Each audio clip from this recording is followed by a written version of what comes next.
Hello guys and welcome back to another locomotive review, and finally caught up with all the reviews, and this is the last one for a little bit, but it is of a loco that I didn't ever expect that I would buy, but I did because just look at it, it is adorable, and it is a Hornby Ruston-Shunter. Now, some of you will probably know already, you might not. If you don't, then I'm going to let you know that I already have a Ruston-Shunter, which I was actually considering getting rid of, but I've now decided to keep it, so I'm going to have two.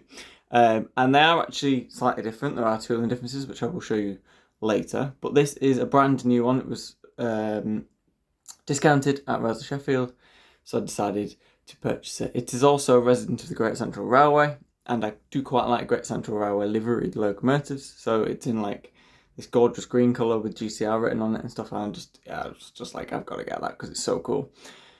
And it is gorgeous.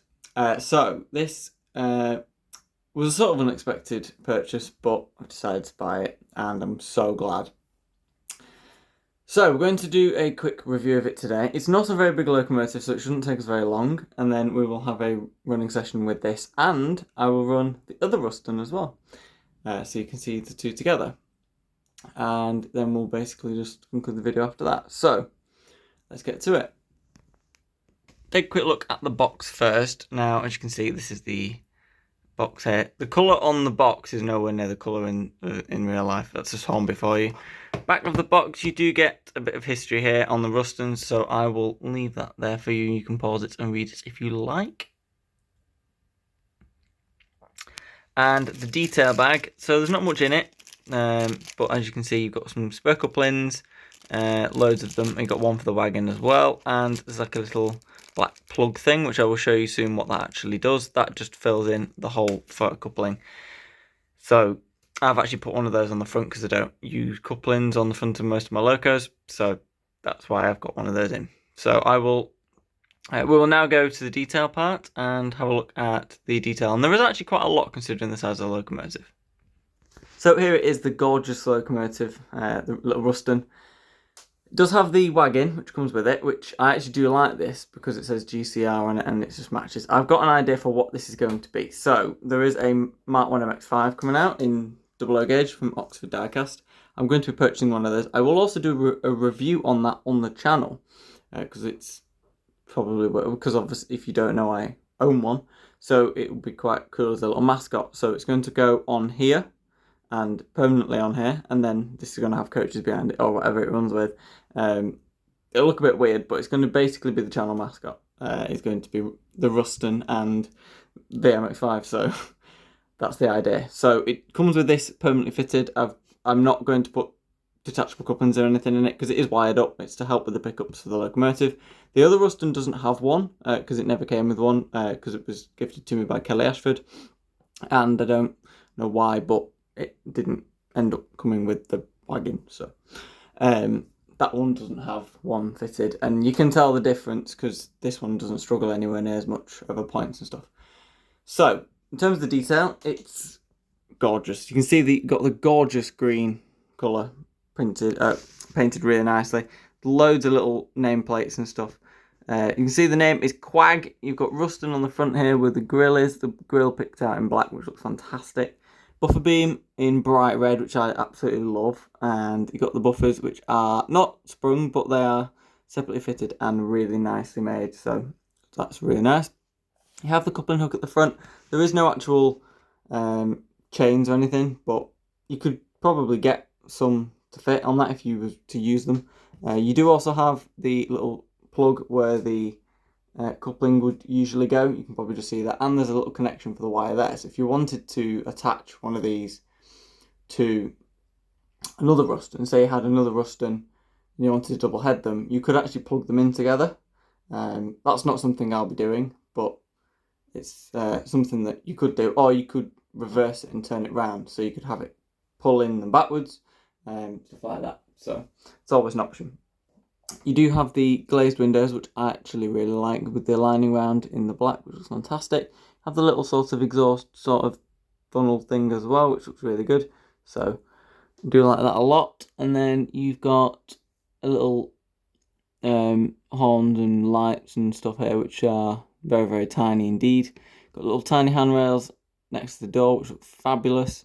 And then you've got the door itself, which is picked out with the handrails and the little handle there, which is absolutely tiny. Because this locomotive is like really small. Like, it probably doesn't come across on camera how small it actually is, but I will show you what it is like next to a piece of rolling stock. So GCR picks out really nicely on the side of the cab as well. You've got number 1, which is its running number, and then you've got some builder's plates, etc., which I don't think that they are something I can pick up on a phone camera because the locomotive is that small. Maybe you can probably just work out what it says, but I'm not sure that that's something I can pick up on the phone camera, so it is what it is. They do have a die-cast running plate, which is impressive, and they are actually quite weighty for their size. And then round the back, you've got the running number and you've got the glazed windows as well. But the cab area is a slightly different tooling to the other one, which has an slightly open cab, so it doesn't have any cab doors or anything, which is pretty cool. We will go on to the wagon dead quickly. You've obviously got the planking, which is separately painted into a different shade of brown to the rest of the wagon, and you also have it picked out and moulded really nicely with all the riveted detail. Looks fantastic. GCR pallet 1 printed on the side and load 10 tonnes. Well, I'm not being funny, an MX5 weighs less than 1 tonne, so I'm sure it'll be fine holding that. And then you can see obviously you've got that bar between the two, which you can swap that out and put 2 couplings in if you wanted, but I'm not going to be disconnecting them, so I don't see the point. And then obviously you've got the wire as well, which could have had a more tidy solution, but that's just Hornby. So it is what it is.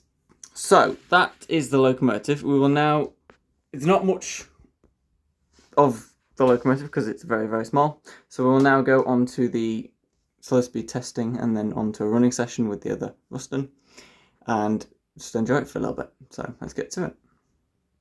So there is Qwag on the track now. There's going to be a little bit of bad lighting here because of the sun. We don't have many nice days in England, so be thankful. Anyway, so we will have a look at how it runs. Now it is absolutely tiny, this thing, incredibly small. Oh, that's backwards.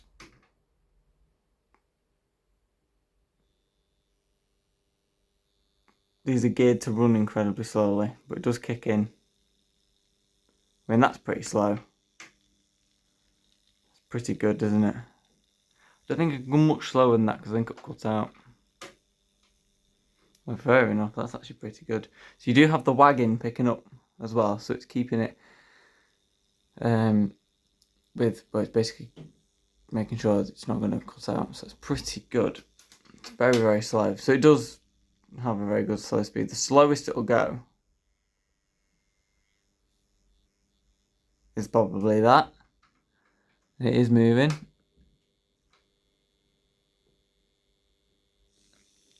So it's a little bit difficult to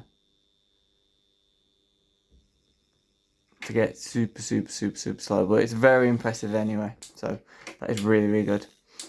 The other one is here. Hello, tiny one. So you can see the slight differences. I'll bring it forward. It's gone the wrong way, but this does cut out on the points. It is slightly annoying. So you can see the slight differences there. You can see it in the cab here. This is the main notable difference.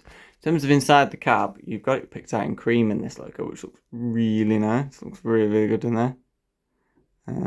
Does look pretty cool. So it is quite cool to see that. So they are slightly different, but I wasn't going to keep it, but I want to now. So I'm going to have 2 Rustons. It's not like it takes up any room, is it? It's not exactly a large loco taking up loads and loads of space. So let's set off the older one first, if it'll actually go anywhere. Come on, come on, there we go. And then we will start Qwag, which can actually run a little bit slower because it's not going to cut out at all.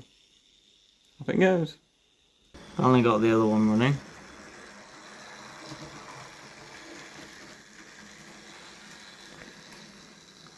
Nice and slow, because this one doesn't cut out because of the wagon, which is very beneficial.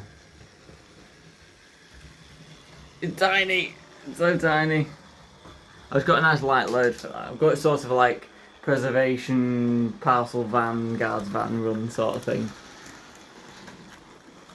Stop cutting out! Nice thing. There you go. And there's Qwag just casually going around. Like nothing's ever going to happen. Just slowly and calmly. No issues whatsoever. The track doesn't help, to be fair.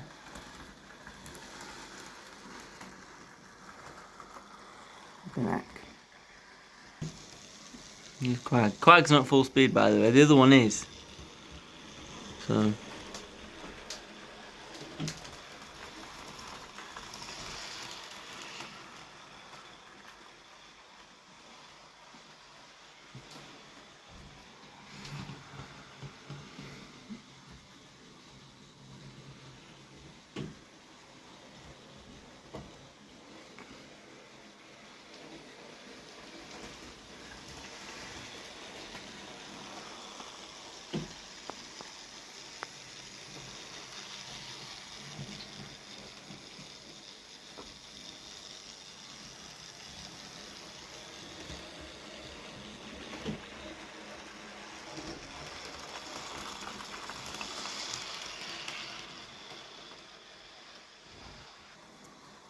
Might as well stop these two now.